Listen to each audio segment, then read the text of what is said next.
तरफ से north zone में विन हॉस्पिटल के साथ मिलकर हमारे डीसीपी नॉर्थ जोन कल्पेश्वर साहब और सिटी सिक्योरिटी काउंसिल के सेक्रेटरी जनरल अविनाश साहब मिलकर एक बहुत बड़ा हिंदी से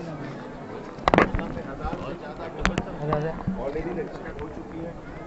सबको अलग अलग समय का स्लॉट दिया गया है और स्पेशलाइज्ड ट्रीटमेंट हॉस्पिटल के तरफ से एक्सपर्ट डॉक्टर्स आए हैं।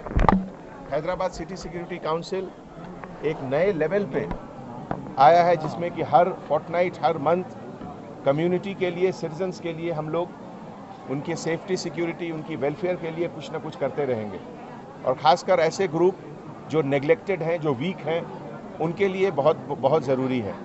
तो ऐसे मौके पे हैदराबाद सिटी सिक्योरिटी काउंसिल के secretary general Avinash, win hospital के सभी टीम और उनके साथ नॉर्थ जोन के सभी पुलिस ऑफिसर्स को मैं बहुत शुक्रिया अदा करता हूं। Thank you.